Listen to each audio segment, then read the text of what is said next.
আসসালামু আলাইকুম। নিনাস কিচেনে আপনাদের স্বাগত জানাচ্ছি। এই গরমে আমাদের খাবার খাওয়ার ক্ষেত্রে সচেতন হতে হবে। সেই চিন্তা থেকেই আজ আমি তৈরি করছি হালকা তেল মশলার খাবার। এই সময় এমন সব খাবার খাওয়া উচিত যা শরীরের জন্য ভালো। সবজি হিসেবে ডাঁটা তরকারি খুব ভালো। আজ তৈরি হবে চিংড়ি ডাঁটার তরকারি। এই তরকারিটি অসম্ভব মজার।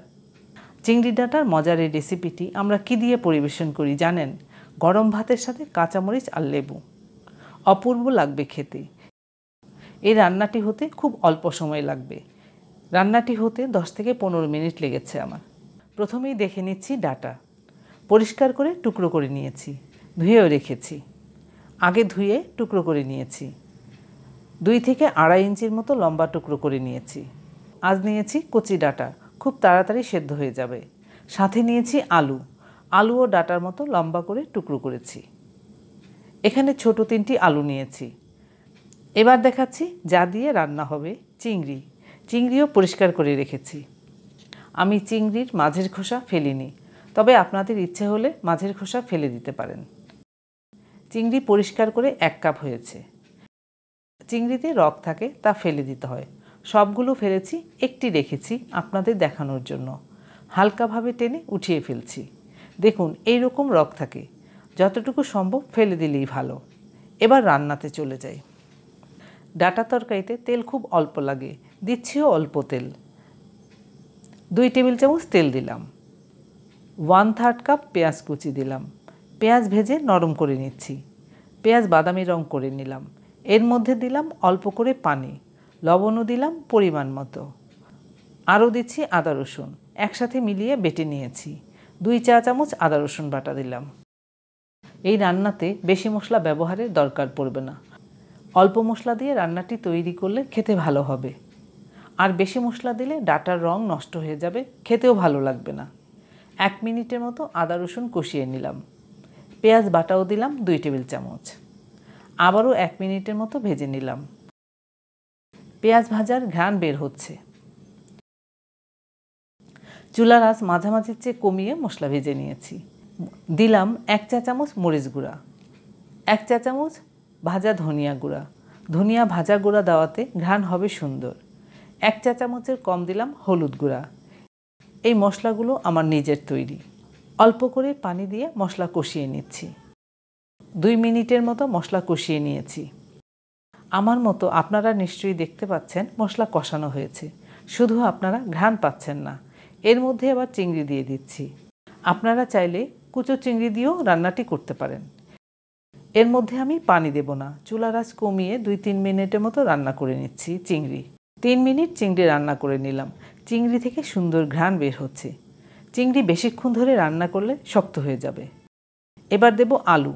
কেন আলু আগে দিলাম জানেন? ডাঁটা সেদ্ধ হবে তাড়াতাড়ি। যদি ডাঁটা আর আলু একসাথে দিয়ে দিই তাহলে ডাঁটা আগে সেদ্ধ হবে, আলু সেদ্ধ হবে পরে। একটু পানি দিয়ে আলু আগে আধা সেদ্ধ করে নিচ্ছি। এবার ঢেকে দিচ্ছি। 3 মিনিটের জন্য রেখে দিয়েছিলাম। আমি সাধারণত দেশীয় রান্না আপনাদের শেয়ার করার চেষ্টা করি। আমাদের দেশের ঐতিহ্য ধরে রাখার চেষ্টা করছি। আমাদের পরের জেনারেশন যেন মনে রাখতে পারে রান্নার রেসিপিগুলো। এর মধ্যে আলু আধা সেদ্ধ হয়েছে। ডাঁটার কথা বলা হয়নি, কতটুকু ডাঁটা নিয়েছি আমি 1 আঁটি ডাঁটা। এবার আমরা দিয়ে দিচ্ছি ডাঁটা। তখন দিয়েছি চিংড়ি আর আলুর লবণ। এবার দেব ডাঁটার লবণ। লবণ একবারে না দিয়ে বুঝে দিলেই ভালো হবে। ডাঁটার লবণ দিলাম পরিমাণ মতো। লবণ, মিষ্টি, ঝাল এই 3টি জিনিস যার যার টেস্ট অনুযায়ী দেওয়া ভালো। আবারও ঢেকে দিলাম। চুলার আঁচ একটু কমিয়ে দিলাম। 3 মিনিটের জন্য রেখেছিলাম ঢেকে। এর মধ্যে ডাঁটা অনেকটা নরম হয়েছে। ডাঁটার রং কিন্তু ঠিক আছে, ঠিকমতো কষানো হয়েছে।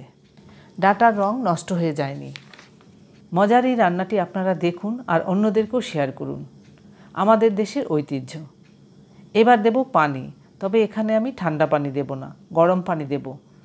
এই সময় এমন সব খাবার খাওয়া উচিত যা শরীরের জন্য ভালো।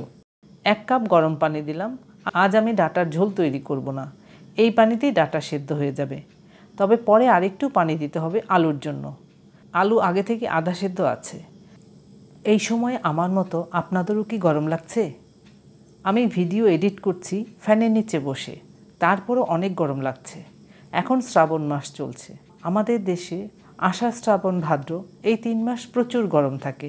গরমে এইরকম হালকা মশলার তরকারি সবার জন্যই ভালো। এর মধ্যে দিচ্ছি জিরা গুঁড়া। এই জিরা ভেজে গুঁড়া করে নিয়েছি। কাঁচা জিরার একরকম ঘ্রাণ আর ভাজা জিরার আরেক রকম ঘ্রাণ হবে। এখানে দিতে হবে ভাজা জিরা গুঁড়া। দিচ্ছি আরও কাঁচামরিচ 5-6টি। সব কিছু মিশিয়ে দিচ্ছি। আলুর জন্য বলেছিলাম, কেন তা বলছি। আমি যেরকম ঝোল রাখতে চাচ্ছি, পানি না দিলে শুকিয়ে যাবে, আলুতে ঝোল টেনে নেবে, তাই পানি দিলাম। এখন আর সমস্যা হবে না। আবারও দিচ্ছি গরম পানি আধা কাপের মতো। চুলার আঁচ বাড়ানো ছিল। এবার মাঝামাঝির চেয়ে কমিয়ে ঢেকে দিলাম 3 মিনিটের জন্য। ঘ্রাণ পাচ্ছি, মনে হচ্ছে হয়ে গিয়েছে।